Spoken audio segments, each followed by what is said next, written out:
Welcome back to my channel. This is hard when you can't see the screen to see if you got your head in the picture or not. So we're going to try some new things. I've got my microphones on, and we'll try actually putting my face in the video. I don't know if I'm going to like that or not, but we'll see. I am doing some glazing. I am reglazing a cup. This was a refire. I had a kiln incident where I only got to cone 5 and I wanted to be cone 6. And this is weeping. And so I am redoing this as a tumbler. And let me show you that.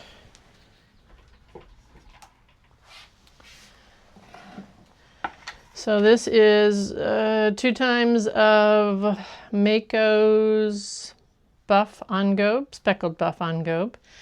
This is 1 times of Flex Blossom. I am going to put just a tiny band of honey flux around here, and then 1 time amaryllis over that to promote a little bit more flow. I don't think this really had enough flow to it.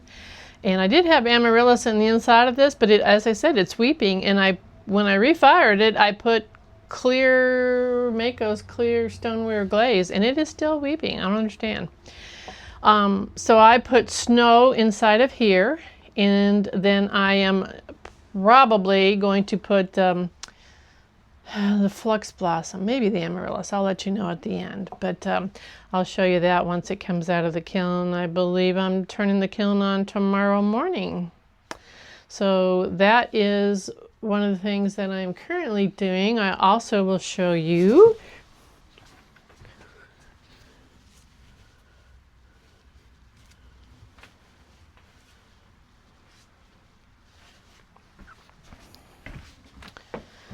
this is just Midnight Rain, two coats on the outside, 1 heavy coat because my Midnight Rain is very thick, and then a light coat of that.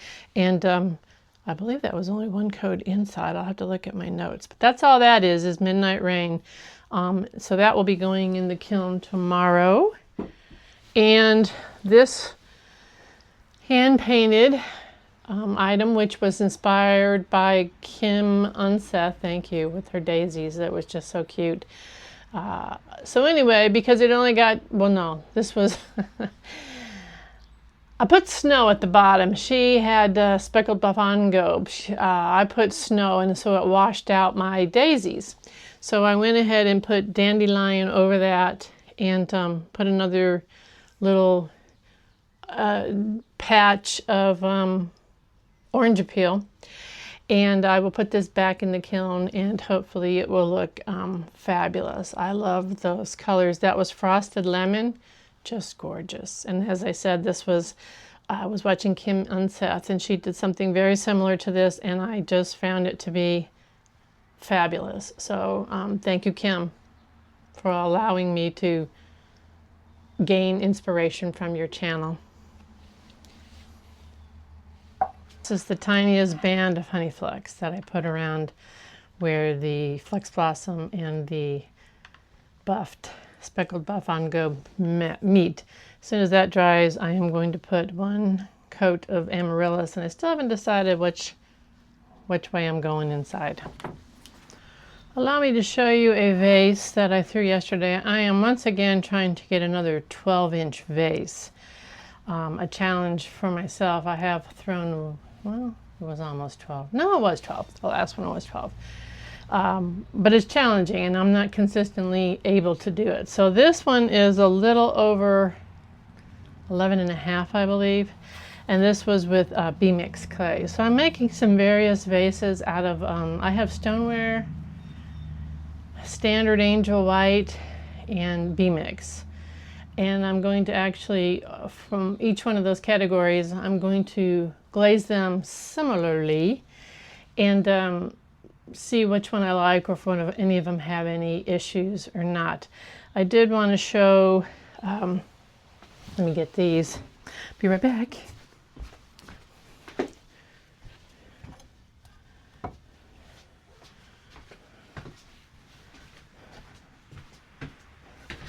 This was thrown on B-Mix, and I have the snow. This was inspiration from Mrs. Healing Earth Ceramics, and her tutorial on how she does the underglazing.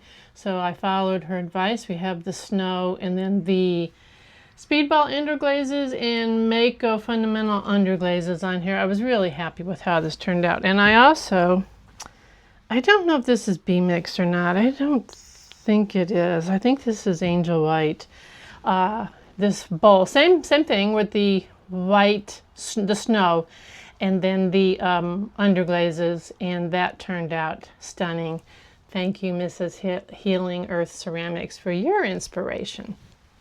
I also want to show some of my little Ohio pieces that I turn into magnets. Don't think I have anything metal here that I can show you on camera. This is one, it is a magnet. That's teal drift. This is Coyote's, I believe it's Coyote, Crazed Copper. I'll put a magnet on that. Glowworm. And Mako's Stroke and Coat Moody Blue, I believe, is what this one is. So all three of these will be turned into magnets. Quite popular. People love those. All right, show you one more. This is the rose quartz over the top. Like I said, I just put that light band of Honeyflex here, so hopefully it'll encourage a little more movement. And I put the rose quartz inside too, so we'll see how that looks. It should be pretty, and hopefully it won't weep. The last one, this one, where is it at, that weeped, I actually had the Flex Blossom inside, so. And then again, like I said, I put the clear, the stoneware, Mako stoneware clear. So I don't know why this was still weeping, but we shall see. Alrighty, before I turn off the camera for who knows how long, I might come out later. I do need to make some cookies because I had a kiln problem when I only got to 5 and I refired. We had a lot of the glazes that ran off onto the cookies, so I need to make some new cookies this evening.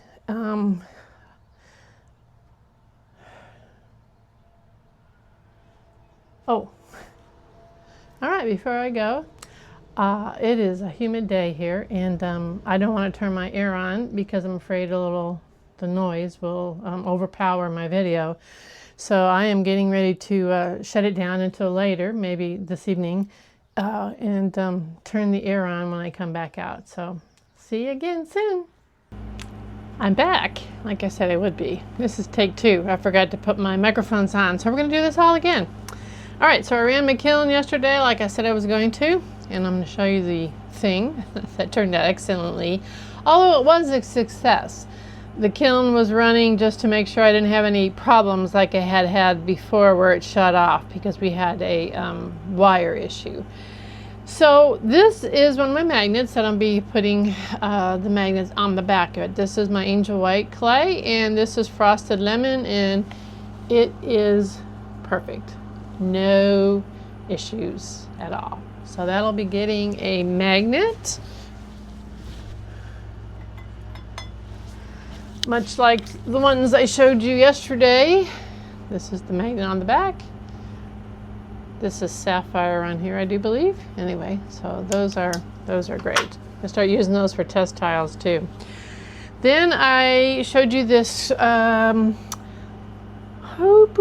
Flux Blossom and the Rose Quartz with the speckled buff on gobe on the bottom. Has a few pinholes. Why? It doesn't weep, so I'm putting the rose quartz on the inside and the white.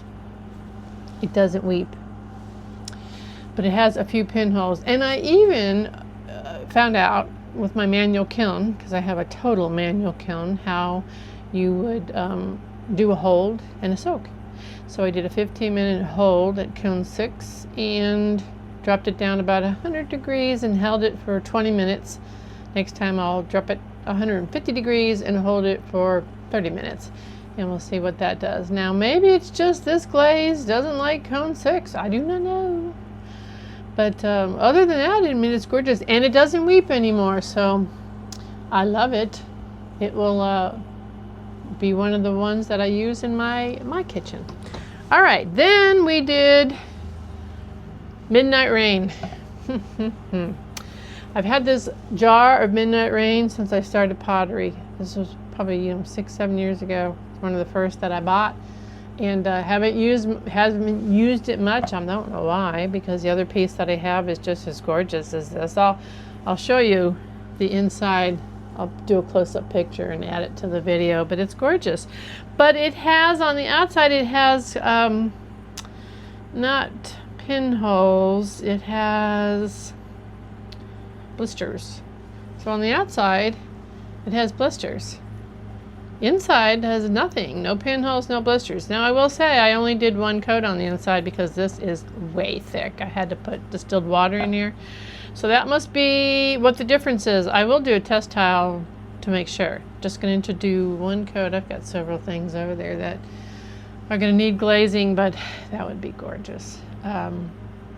Maybe I'll just do one on my Ohio and make that a tester. Anyway, gorgeous inside, has blistering on the outside. Probably will never buy another jar of this because I don't have any combos that I really like. Although that is pretty on its own. As I said, I'll put a picture up there for you too, so you can see the inside. All right, then this was the one. Okay, so I bought wire. I researched this and found out that this wire starts with a K, and I'll put that on the screen what it's called. I bought this from Bailey Pottery, and this is the wire that they make elements for your kilns from.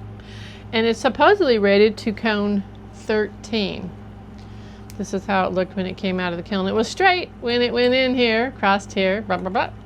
And it just had this one little heart hanging on there. So I got to cone 6. This is rated to cone 13. I don't think so. So I'm going to call Bailey Pottery. They must have sent me the wrong wire. I mean, it has to be. And they're lucky I had a cookie underneath this, or they would be paying for a new kiln shelf, or at least be getting an earful if they didn't pay for it. So the pink gloss looks wonderful on here, has no issues. It apparently likes cone 6. It was just the wire that had an issue. So that is how the kiln firing went. All in all, it was a success because that was really just to make sure I'm not going to have any problem when I fire my kiln, and that it wasn't going to shut off or anything like that. So everything seems to be fine. So all in all, it was a good day, and these were just tests.